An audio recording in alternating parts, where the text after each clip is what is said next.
Welcome, everybody. It's time once again to grab your board, swim out into the sea of ideas, and see if you can catch a wave. Maybe even catch a sales pipeline with the man behind, actually, he's the man who started National Margarita Day here today, Matt Heinz. I did. Not very many people know that, Paul. I appreciate that you picked that up. That's deep on the Wikipedia page. Very so deep. I appreciate that you got that. No, not true at all. So, we can do fake news like anybody. We're recording live today. I don't know if you can tell in my voice. We're recording live from the Heinz farmhouse / sick ward. I can tell you that the flu shot this year, everyone in my family gets it every year.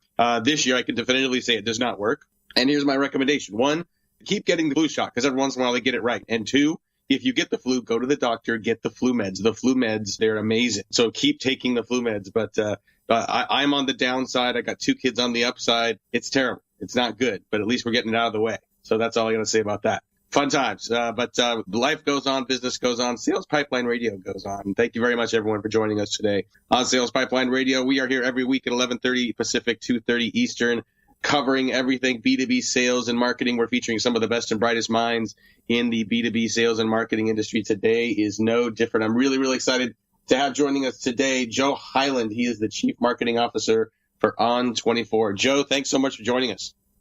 Matt, glad to be here. And I did not realize we'd get medical as well as pipeline advice. So this is impressive.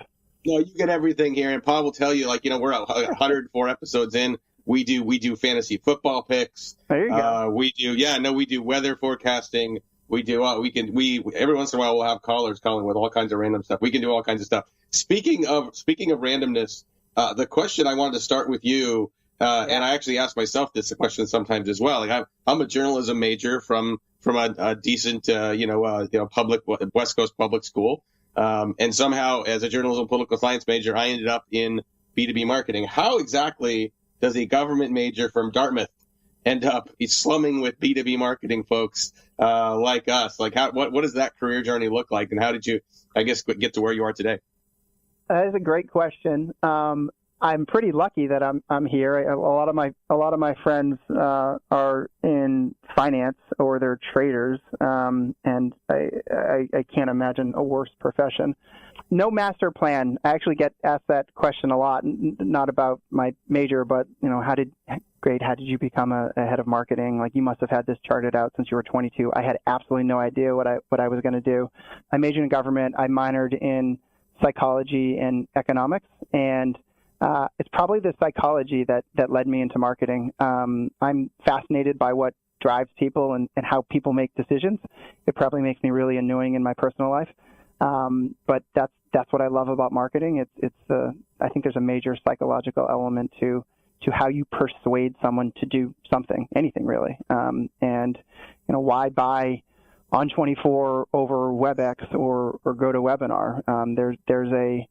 There's an art of persuasion that perhaps we haven't perfected, but for me, that's what I love about marketing. So that's why I slum it with B2B marketing folks. That's a great answer, and I love the background in psychology. I think it's a really easy sell, no pun intended, to say, look, you got people buying based on logic and emotion in many B2B purchase decisions. You've got multiple members of this buying committee we talk about a lot, where you have to build consensus among those folks to get them to move forward. So understanding what makes them tick beyond just your features and your ROI story, makes a lot of sense. So talk a little bit about what you guys are doing out on 24, and specifically since, recording this less than 2 weeks away from Webinar World, we're recording live now. We'll have this podcast out in a couple of days. For those that are listening before Webinar World, talk a little bit about the event coming up and why people should, a little last minute, why they should get registered and get there. Yeah, we're psyched for this. So when I got to On24 about 3 years ago, we had, I don't remember, 11 or 1,200 customers, like a lot of customers, and we'd never hosted a customer conference. And I said to Sharat, my boss and our CEO, why? And it's a big expense. It's hard to have these events be profitable, and it takes a lot of planning. And so it took maybe a year and a half for me to convince him that we should invest in this, and ultimately we should invest in our customers. And there's nothing more powerful than getting your customers together and hearing what's great about you, what's great about On24, what sucks about us and what we should improve on. And then ultimately I don't say this at the event, but the truth is, it is the gift that keeps on giving for pipeline.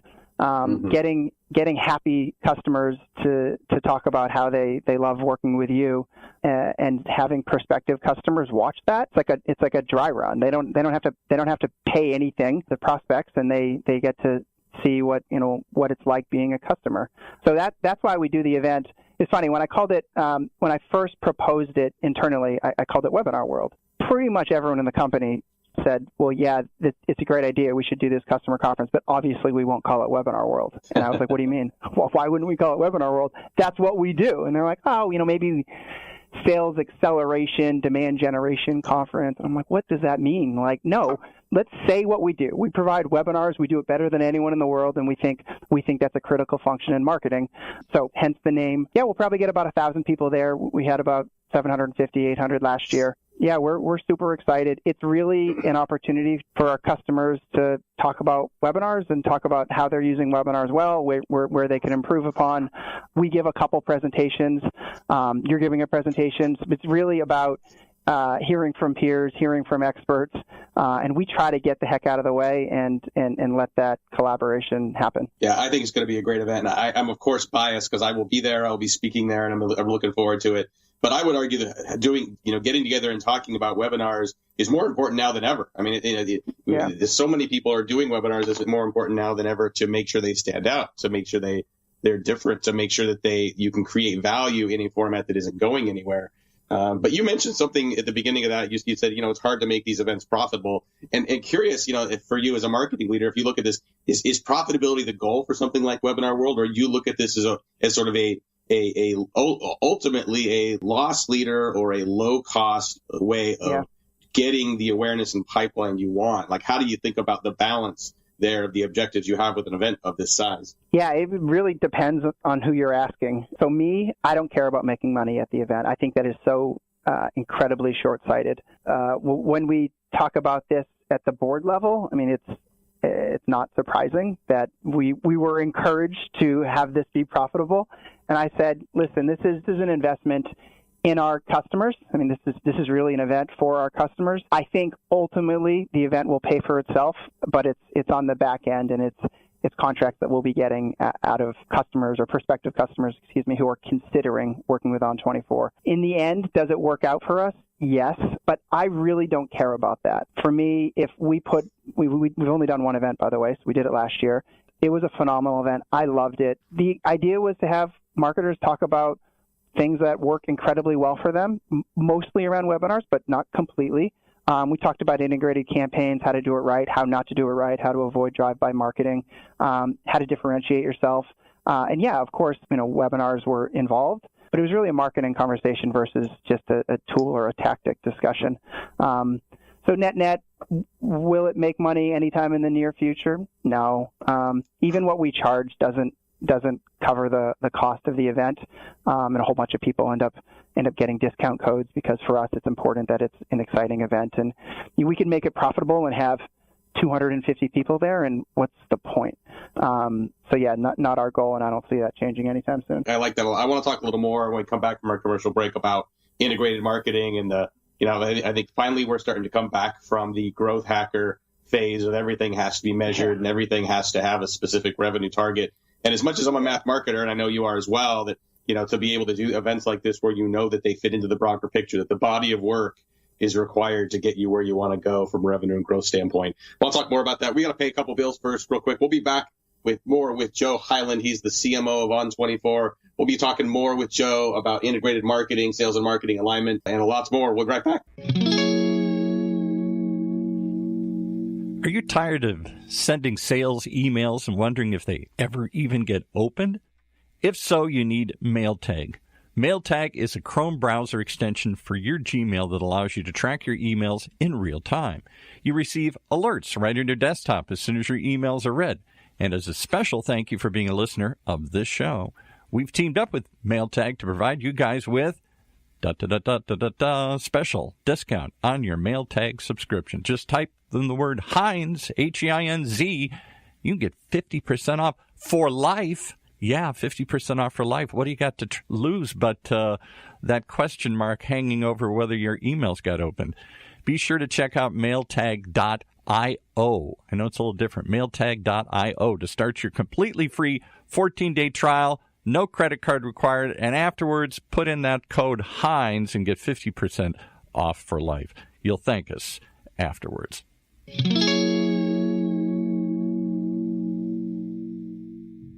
In a world where the speed of innovation and change in B2B marketing has never been greater, the only thing bigger is the need for clarity, for a blueprint, for a guide to what's really working. And how about a way to apply it specifically today to increase sales pipeline growth, velocity, and most of all, conversion? That's what you'll find in the Modern Marketer's Field Guide. And amazingly, you can download it for free. HeinzMarketing.com, just like it sounds, HeinzMarketing. It encompasses the entire sales and marketing cycle, but in quick bursts with lots of specific, actionable ideas, strategies, tactics you can put to work right away, like today. The loaded table of contents helps you narrow in and tackle a problem. And it's something you can come back to over and over again as a reference guide. Why not download your free copy of the Modern Marketer's Field Guide? It's free. HeinzMarketing.com, just like it sounds. HEINZ Marketing.com. All right, back to Matt and his guest. And before he does, I just got to point out, you both had political science backgrounds. I was a political science major, too. So it just shows you the power of that degree here. The power of that degree. And also, I think, when you think about the psychological impact of studying politics, through the years, and not just U.S. politics, but, throughout world history and the nature of political science, and think about sort of the logic and emotion that goes into those waves of decisions and everything. It's quite interesting. There you go.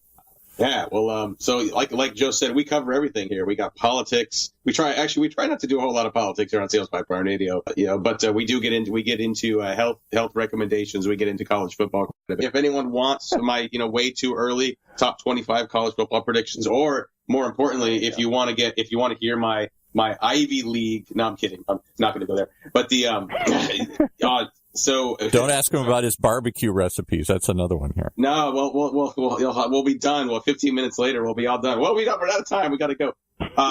Boy, I totally got off topic. I lost my thought. Sales Pipeline Radio. We're back. We did not get a chance to set this up at the beginning very well here, Paul. Sales Pipeline Radio. If you like what you're hearing today, if you're still with us after this zigzag conversation, it is entirely my fault. I'm blaming the flu. I get that chance this week.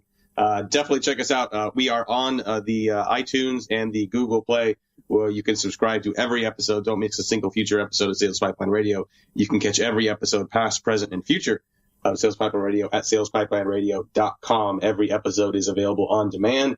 And coming up in the next couple of weeks, got some more amazing guests. Next week, the very beginning of March, we have Jill Conrad. She's one of my favorite sales authors and speakers. She's written a number of books that have become seminal works in the sales space. Jill Conrad joining us next week, followed by Manny Medina.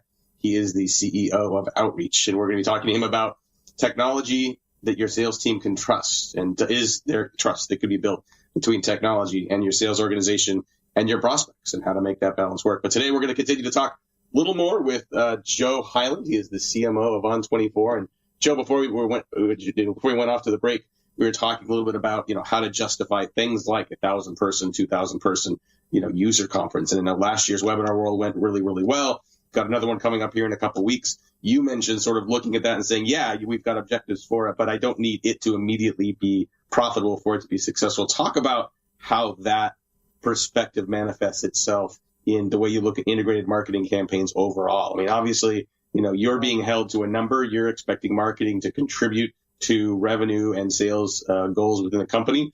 But it sounds like you don't necessarily need every individual tactic, every individual instance of marketing to be cost justified. How do you think about that from an integrated marketing standpoint? Well, you said something interesting when we were talking the other day, which was scorched earth marketing, where this stems from the growth hacker movement. I think more and more CEOs, particularly of smaller and medium-sized companies that are trying to grow super fast, are understanding and recognizing the importance of pipeline. So that part's great. I think marketers are playing a bigger and bigger role in that, and some are even stepping up to own it. Whether that's a good idea or not is a different discussion. So it's easy to become frenetic and have this week by week or almost day by day deluge of move away from building something that's ultimately going to last. And so I would take a step back and I look at marketing, actually a similar basic principle that I would for economics. One of my first economic professors said to me early on, he said, it's super simple, but you either understand this basic tenet or you don't. And he drew a supply and demand curve and said, does this make sense? I was 18 years old and I knew nothing, but I said, yeah, I kind of get that. And he said, okay, you should explore economics. I think you'll find it interesting. And I say that because I think in marketing, the basic tenet, the corollary for supply and demand for economics is always about your audience, and it is never about you. And that is so simple, but marketers stop more times than not. And it's so easy to because we have this pressure and we have these great products and we know the market absolutely needs our service, you name it, right? I think once you slide down that slippery slope, that's when you stop running integrated campaigns. That's when you stop having more of a holistic view of your marketing.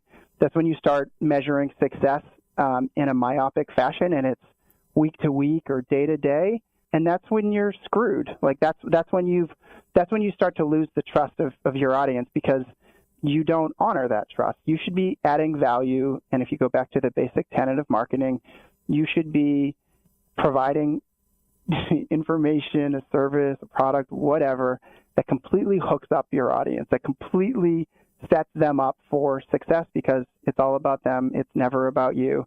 And if you can stay true to that, you can do great marketing.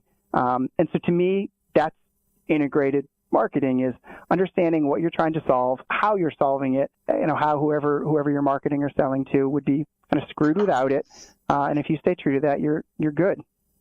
I like that a lot. And I agree with everything you're saying. And I think sometimes in the ivory tower, conversations that are, sales pipeline radio and situations like this, like we can talk about that. But to do that in an operational capacity, it requires a cultural, it requires enough people elsewhere in the organization, especially your peers, even like, your board members, your investors, to also buy into that. Talk a little bit about the cultural requirements to take that kind of an approach to marketing where you can have revenue responsibility, but also, for lack of a better description, kind of take the long view and do the right thing for the long-term value of the business and the brand. Yeah, that's a great point. There's not a simple answer, truthfully. I think it comes down to having a well-thought-through strategy that you then have tactics and items to execute that support it, and it requires some trust. So I'll speak at On24. When I got here, pipeline was a huge problem. We were growing pretty fast because we had a nice market fit. We had to change a lot of things. And my first discussions with the board, most importantly with our sales leader and with our CEO, was we need to come up with a plan that makes sense, that we all agree with, and then we need to be patient. And that word can be difficult. And I don't mean patient like multiple quarters from now, but we need to give this time to work. Then once we start seeing traction and positive uptick, we can analyze what's working. We can do more of that. We can determine what's not working. We can, if at all possible, cut that out and move dollars into the categories where we're getting positive returns. I think then, so after you have that trust and then you start seeing success, you build credibility and you don't have that week to week or heaven forbid day to day stress and push. If you can't get that commitment up front, run, leave, because that just won't change. And so for me, that occurred in the first, month of the job here, and that was 3 years ago. And we've had great growth since, and we build over $2 million of pipeline a week. We build a lot of pipeline here. But yeah, it wasn't that way 3 years ago. It's taken time. That's amazing. That's a great story. We're wrapping up here with Joe Hyland. He's the CMO, Chief Marketing Officer for On24. And final question for you, Joe. We always run out of time before we get to all the stuff we want to talk about. But, one question we ask everybody as we wrap up is, who are some of the people that have been influential for you in your marketing career? They can be people that are dead or alive. They can be professors. They can be authors. They can be peers that you've worked with. But who are some of the people that, you would cite as some of your greatest sources of inspiration or people that you would recommend other people read or pay attention to as they continue to evolve their B2B careers as well? Yeah, I don't know if you can find any information on this guy. My first boss out of school was a guy by the name of Jim Gargan. I was at a company called Stratus Technologies, and he totally changed my career. He went on to be a longtime executive at IBM. He's over at Oracle now. He's an SVP of marketing. Super aggressive guy. In a positive way. That sounds negative.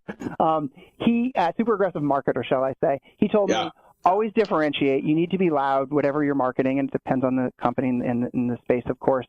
And the smartest thing you can do is tie yourself to customers and preferably growth as a marketer. And he talked about kind of more BS side of marketing and the softer side of marketing, not that that's to be forgotten about. But he said, if you know your customers and you tie yourself to growth, you always have a great career. And that was almost 20 years ago, and I still think about it, every time I'm asked the question about who's influenced me. And that's awesome. That's a great story. Well, thanks again, Joe. I want to thank again our guest, Joe Hyland. He's the CMO at On24. We're going to have to wrap up here. If you would like to attend Webinar World, if you want to come see us, should be a great event if you're listening to this before March 7th, 2008. Boy, did they do podcasts about that, Paul? I think maybe, I don't know. But there was not a Webinar World. They've only been doing it for 2 years. So if you're listening to this before March 7th, see, this is the flu. It's just driving me nuts. March 7th, 2018, check out on24.com.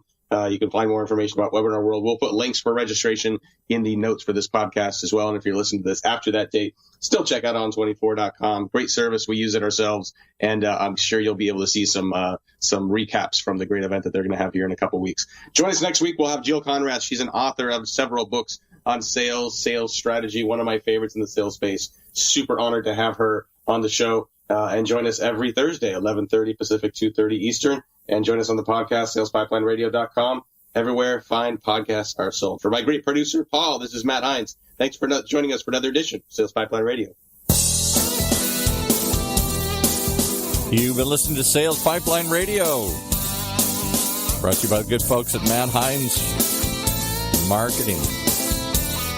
Right here on the Funnel Radio channel.